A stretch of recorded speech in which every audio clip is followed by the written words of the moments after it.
Obrigado, Senhor. Obrigado, meu Deus, por mais um dia, Jesus. Um dia que estou aqui, estamos aqui para te agradecer por tudo que o Senhor tem feito. Senhor, pela Dama, pelo Thierry. Senhor, pelo meu trabalho, Jesus. Por todas as minhas colegas ali, meu Deus, da Secretaria de Educação, pela secretária, Norris Rodrigues. Por todos os coordenadores, todas as coordenadoras, Jesus, todos os professores, motoristas, meu Deus, e serviços de apoio. Te agradeço, meu Deus, por todas essas pessoas, das quais tornamos uma grande família, Jesus. Deus, te agradeço, Jesus, pelo Thierry, Senhor, meu filho, e pelo seu filhinho, meu Deus, o Tauan, pela sua esposa, a Mônica, Senhor. Meu Deus, te agradeço, Senhor, por todas aquelas pessoas, meu Deus, que estão, meu Deus, relacionadas ao nosso Facebook, Jesus, aos nossos grupos, Senhor, do WhatsApp, Senhor. Visita, meu Deus, a cada uma pessoa nesta noite, Jesus, e vem despertá-lo segundo o seu querer e a sua vontade, meu Deus. Porque sabemos, Senhor, que estás às portas, e esta é uma das grandes certezas, Jesus.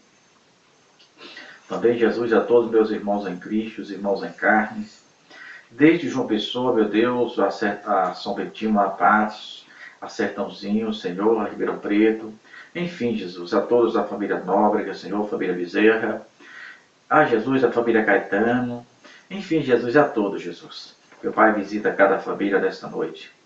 Meu Deus, que aqueles que necessitam de Ti uma palavra, que aqueles, meu Deus, que necessitam de Ti, Jesus, Jesus, nesta noite, Senhor, possa, meu Deus, encontrar a resposta que tanto busca. Aquele Jesus que não sabe mais aonde bater. Aquele Jesus que confiou em tantas as pessoas, Jesus.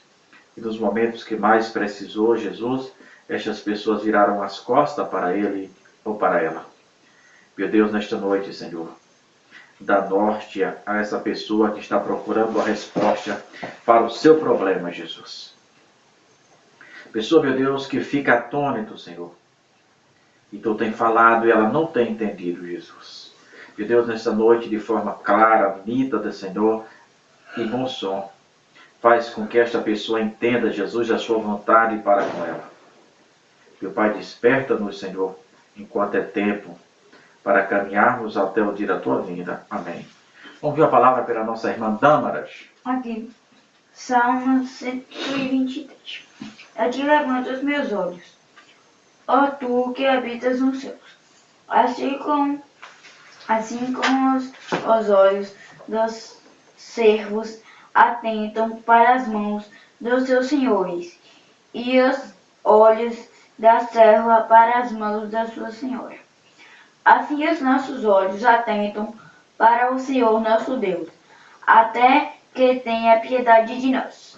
Tem piedade de nós, ó Senhor, tem piedade de nós, pois estamos sobremodo fartos e desprezados. A nossa alma está extremamente farta da zombaria daqueles que estão à sua vontade e dos desprezos soberbos. Então, irmão Davi estava pedindo a Deus misericórdia pelos escárnios que estava sofrendo, pelas lutas, pelas humilhações, que às vezes, irmão, eu tenho dito que antes da exaltação, antes de Deus exaltar alguém, Deus leva ele ao deserto para o processo de estágio. E nesse estágio ele é humilhado, ele é jogado no chão. É nesse estágio que Deus leva ele, que ele aprende a ser dependente. Deus leva o homem à humilhação para depois exaltá-lo.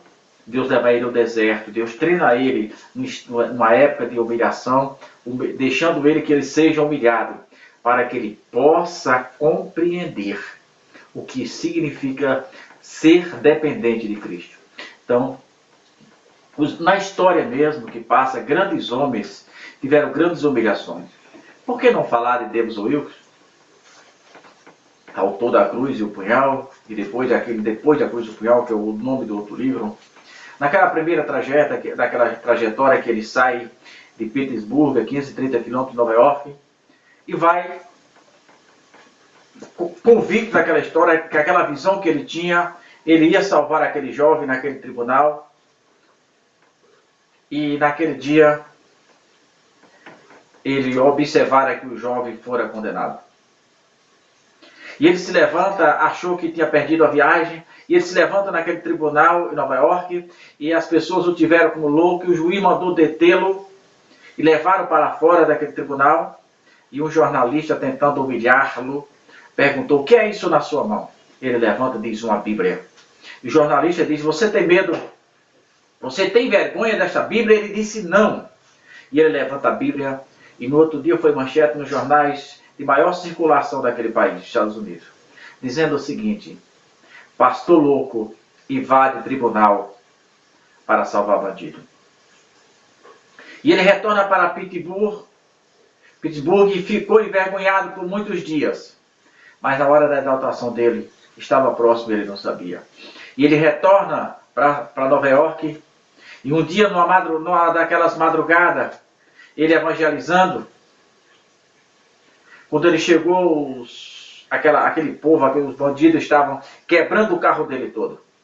Mas um daqueles homens olha para ele e diz assim: mas você não é aquele pastor louco que invadiu o tribunal? Ele disse: sou eu. Ele disse: de hoje em diante, você tem carta aberta para entrar e sair aqui. Era Deus preparou aquela cena toda lá no tribunal para ganhar milhares de almas para Jesus. Primeiro o Deus foi humilhado para depois ser exaltado. E assim foi os grandes homens de Deus. Primeiro passaram pelo processo da lapidação, da humilhação, de compreender o que é ser dependente, para depois ser exaltado. Então, antes de Deus exaltar alguém, ele passa primeiro pelo crivo da humilhação. Mas eu quero ler com vocês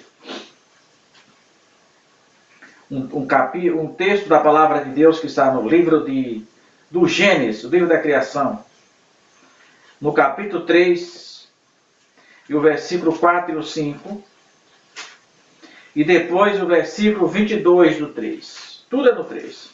O 3 diz assim: e então a serpente disse à mulher: certamente não morrerás. O 3 e o 4. O 3 e o 4 diz: então a serpente disse à mulher: certamente não morrerás, porque Deus sabe que no dia em que comerdes, abrirão os vossos olhos, e sereis como Deus, sabendo o bem e o mal. Agora vamos para o 3 e o 12. Diz assim: e então disse o Senhor Deus: eis que o homem é como um de nós, sabendo o bem e o mal. Só essa primeira parte do versículo. Foi Deus quem disse: o homem é como um de nós, sabendo o bem e o mal. Ora, pois, para que não estenda a sua mão, e tome também da árvore da vida, e coma, e viva eternamente. E o Senhor ali expulsa Adão e Eva do jardim. Meu amigo, eu lembro de uma certa feita, um colega meu disse: Juraci, ele triste, e ele dizendo assim: Juraci, o inimigo tem enganado a muita gente, dizendo que todos os caminhos levam o homem a Deus. E ele muito triste com esse alardear de alguns grupos que diz que todos os caminhos levam o homem a Deus. E quando eu acabei de ouvir o que ele falava, e eu disse para ele: meu irmão, não fique triste, porque é verdade. Mas por que é verdade? Porque o inimigo, ele usa palavras de duplo sentido. Ele sabe o sentido que ele quer, mas ele usa uma palavra de duplo sentido. Ele disse para Eva: eis que certamente não morrerás, e ficarás igual a Deus, sabendo o bem e o mal. É aquela questão de física. Se você fizesse se alguém faz uma pergunta para você da física, dizendo o seguinte: trabalhando a questão do deslocamento, dizendo, um carro saiu de Dom Macedo, foi a Salvador, daqui a Salvador dá 180 quilômetros. E dissesse assim, o carro saiu de Dom Macedo, foi a Salvador e retornou para Dom Macedo. Qual é o deslocamento dele? Se a referência for Dom Macedo, é zero. Por quê? Porque não interessa até onde ele foi, mas é aonde ele parou. Então, se ele saiu de Dom Macedo, foi a Salvador e retornou para Dom Macedo, é uma questão de entender. Então, o deslocamento desse veículo é zero. Pois bem, o próprio Deus confirma o que Satanás diz. No versículo 3, no versículo 22... Tira aquele fogo ali. No capítulo 3, no versículo 22, vê o que Deus diz. No capítulo 3, e o versículo 4, e o 5. No versículo 5, o Satanás diz, porque Deus sabe que no dia em que deles comerdes, abrirão os vossos olhos, e sereis como Deus, sabendo o bem e o mal. Isso foi Satanás que disse, certo? Agora veja o que disse Deus. No capítulo 3, no versículo 22, então disse o Senhor Deus, eis que o homem é como um de nós, sabendo o bem e o mal. Naquele momento, eu comecei a falar para o nosso irmão o seguinte, o inimigo não diz que todos os caminhos salva. Ele diz que todos os caminhos levam o homem a Deus, e é verdade. A Bíblia diz que um dia todos os joelhos se dobrarão.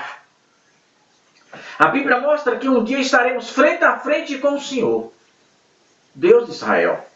A questão não é chegar frente a frente com Deus, porque todos irão chegar. Desse dia não tem como fugir. A questão é de que lado nós estamos. A Bíblia diz que há duas grandes filas, uma da direita e outra da esquerda. A da direita ouvirás, vinde bendito de meu Pai, possuir por herança a terra que está preparada desde a fundação do mundo. E a fila da esquerda ouvirá, afastai-vos de mim, maldito, para o lago de fogo eterno preparado para o diabo e os seus anjos, porque não vos conheço. Então, quando ele diz que todos os caminhos levam a Deus, ele está se referindo a isso. Ele sabe que não salva, mas ele diz para que todas as pessoas, por ser mal entendida, mal compreendida, as pessoas não compreendem o duplo sentido e começam a enveredar por esse caminho. E isso foi o que ele disse a Eva, e que é confirmado por Jesus. Ele não disse a Eva que Eva ficaria igual a Deus. Ele fica igual a Deus, sabendo o bem e o mal. Ele nasceu, ele criou uma referência.